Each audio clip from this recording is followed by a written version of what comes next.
This reading journal has been such a source of happiness for this year. It's my first time that I kept up with one and I can't wait to show you all the fun little spreads. Let's go ahead. I have been slightly obsessed with this journal, I truly have. It's not even the matter of keeping up with it, rather than I couldn't wait to finish a book and put it inside, so that worked out quite well for 2024. I set this up on YouTube so you can go back and look through the setup if you wanted to. This is my cover page. I've used Live Love Posh's stickers for setting up the main theme. Now, I'm not a massive fan of this anymore, so we'll have to rethink this, but what can you do? This is my reading tracker, and I'm not gonna lie, these 4 books left over actually bother me a little bit, but it was meant to be bigger than I initially anticipated, just in case I read more books, just so I have a place to put them in. I use these little stickers and I color them in a little bit. I didn't want to just smudge like the page in the future. Spoiler alert. My Goodreads tracker, once again, I've added a few more books here, but I was initially planning to read 50. If I did read 50 like I've anticipated, it probably would have been better because I could just cover this bit up, but what can you do? Then A to Z challenge. I have finished the whole challenge. I did have to read extra books for this one though. Next. This page is one of my favorites for sure. It's all the book colors with their little ratings. I had a little template on Canva for this one, and it was so funny because as the time goes by, they kind of like shrunk a little bit, like some of these ones. But overall, I managed to fix it and kind of like stay consistent with printing these covers. It's just so fun to have an overview of all the books read. I usually have a little list, but it's just not the same as having the whole cover. Then we have books from my favorite authors, so Ken Follett and Freida McFadden. And these are the pages that are kind of like will be used past 2024. So whenever I read a new book, I can just dot that out, and there's still quite a few left. I have been hoarding them a little bit. And to be read list, so this is kind of like my shelf at home with all the books that I have.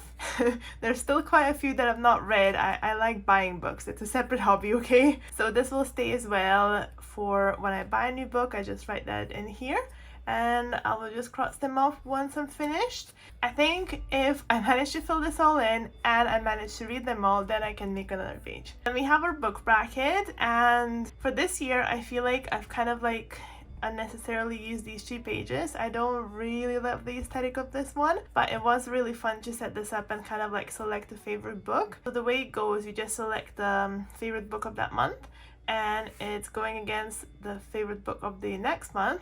You just select one favorite and then do the same thing. Of these favorites, you select one favorite, and of these 2, you select one favorite. And my all-time favorite book was Behind Closed Doors. Obsessed. I was so interested in that one. It is quite hard because some months are better and some months are like eh. Then we get into my actual book pages. The way I set this up is it always has a kind of like a calendar, the book covers, ratings, pages, that sort of stuff, and a little monthly summary. For this page, I've not used a ruler and this looks horrible. I don't particularly love it, and I kind of like refine these pages. So at first I would just put the books that kind of like finished on that month, but as the months goes on, I would just put every book that I've been reading and finished or started for the more accurate view. And for these stat pages, I would just put like random stats, fiction, non-fiction, or their genres, and audiobooks or actual books or Kindle. And I would put my favorite book and least favorite book, pages read, hours listened, and a kind of like a summary because there would still be space for that. Same thing for February. And for these book summaries, I would put pages started, finished, a little star rating, and a little sticker of what kind of a format that was. I really do like these stat pages. They're kind of like a little bit more fun. There's not really that many stats because I've not been reading that many books. For March and for February, I've already used a ruler, which made such a difference. I only read 2 books in March. This Adventure Cycling Handbook, which was a bit of a read. It was kind of like a proper study book almost. Not the most interesting, but well written. I feel like for non-fiction books, the rating system is a bit different than the fiction books, because I feel like you just kind of give a bit more leeway as to how interesting that was. April, we have a lot of books this month. It was so fun putting them all together, and I like that the stats are kind of like just a little bit. And May, this is when I started to kind of like continue these on. I think that makes the most sense because some months I would just start a book but not finish it, and it would kind of like look a bit empty. So I just wanted like a continuity for these pages. It's all lovely and colorful. I do love how this turned out. These are my favorite book stickers so far. I use them to set up my new year. These graphs are in no way accurate. I would just kind of hand draw them, and it's just for a little bit of fun, you know. Then we have a summer theme, and we have loads of book read, 7 books, which is the only month that I had 2 pages for these kind of like descriptions. This is kind of when I've caught myself reading too much almost, and I wanted to stay in the confines of this reading journal, which is a different challenge. It kind of like I was about 4 books ahead of my schedule, and I thought that I better start reading some longer books or kind of like more boring books to kind of like slow down, because I didn't want to add extra pages on my setup or anything, which is stupid, I know, but this is kind of how this journal started to almost control me in a way. I felt like I've been trying to read for the journal rather than for fun or for enjoyment or anything like that.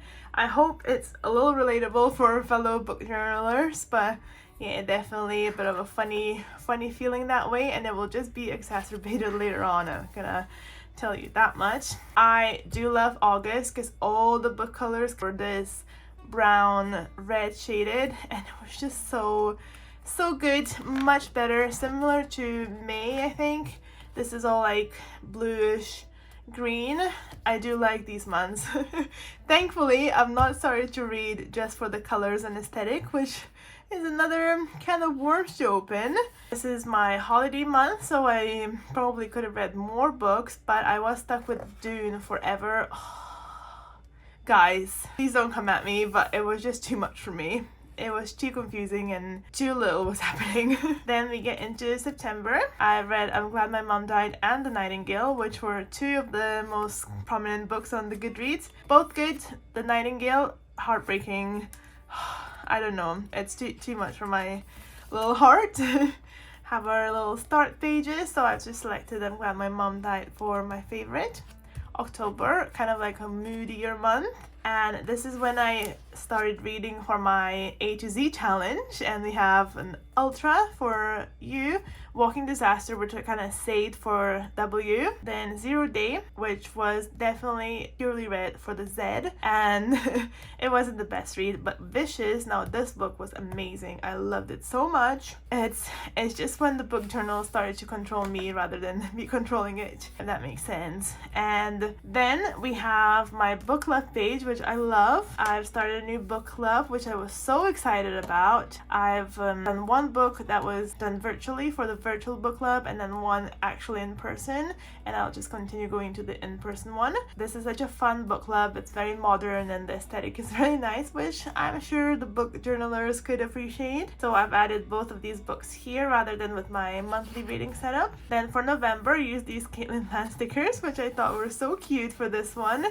And we still have a few leftover letters for my A to Z challenge, and I read Christmas Book Club, which was recommended by the book club, and it was such a nice, heartwarming read. I definitely didn't expect to enjoy it so much because it was kind of like predictable and cheesy, but it was just such a fun, lovely book, so definitely quite enjoyed that one. And December, we have a Christmas setting. I kind of tried to offset this quote, if you can call it that, by this title, but yeah, a bit much. These pages are a little much, but there's a few of my last books.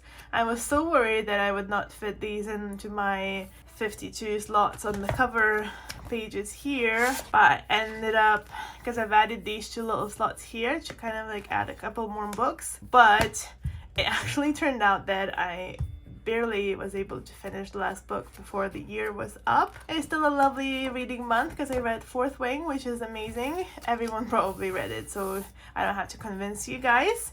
And I have my stat page, of course, and then I've dedicated a few pages, 3 pages, to yearly wrap up. For this page, it was a bit a bit of a fuller page. It's my yearly awards, and I did struggle to think of so many prompts to award the books by, but I've selected the longest read and the shortest read, and things like most disappointing and most surprising and most heartbreaking, all sorts of fun little prompts. And I selected my favorite fiction, non-fiction, and least favorite non-fiction, fiction.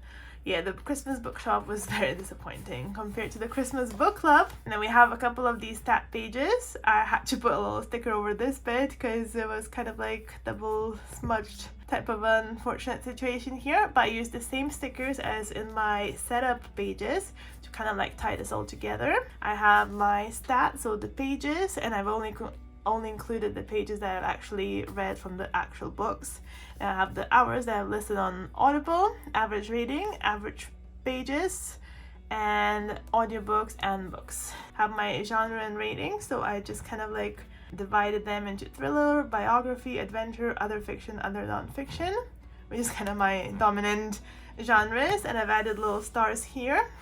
I couldn't draw one, so I just kind of like printed it out, so that's how this is extra few bits that are covered here. And I have my little graph, so this is audiobooks versus non-audiobooks, and this is kind of like books and Kindle, which are all 33%, but there's a few of the little mistakes here. And I have the same genres, so thriller 21%, biography 60%, adventure 13%, and other fiction and other non-fiction are both like a quarter. And I have my pages read. This is such a fun graph because I messed up and I've only started and added 1,200 pages because I started a bit slow these first months, but then I quickly kind of went higher than that, and I've averaged like 1,400 all these months. But it kind of like turned out very artistic and creative. And this is it. Then we have my setup for the next year. And the only thing I didn't show you guys for my setup video is this 52 books in 52 weeks challenge, which I found on the internet, of course, and I printed out the whole challenge, and I made these little prompts myself and added them on. I feel like these challenges, they're really loads of fun, but I'll try and make it so they don't control me, because as I said, kind of like the book journal started to control me, and I started to overthink how many spaces it would take in my book journal and how many books I should read for this prompt or this prompt. So hopefully I'll take this lightly, and if I don't finish it, it's fine. It's not the end of the world. And I've also changed up my book club pages as well, because I didn't really like the other ones. As I said, I'll try not to take this challenge more seriously than I should. I'll try and match the prompt to the book I read rather than the other way around, but I did note some that would be, there you go, I did note some for some of the prompts that would be useful. My lovely reading journal. Oh, obsessed with this one. Keep flipping through it. So fun. What's your favorite book you read this year? Please let me know in the comment section down below. If you enjoyed this video, you might also want to check this one out. That's my reading journal setup for next year. Thank you so much for watching, and I shall see you in my next craft session.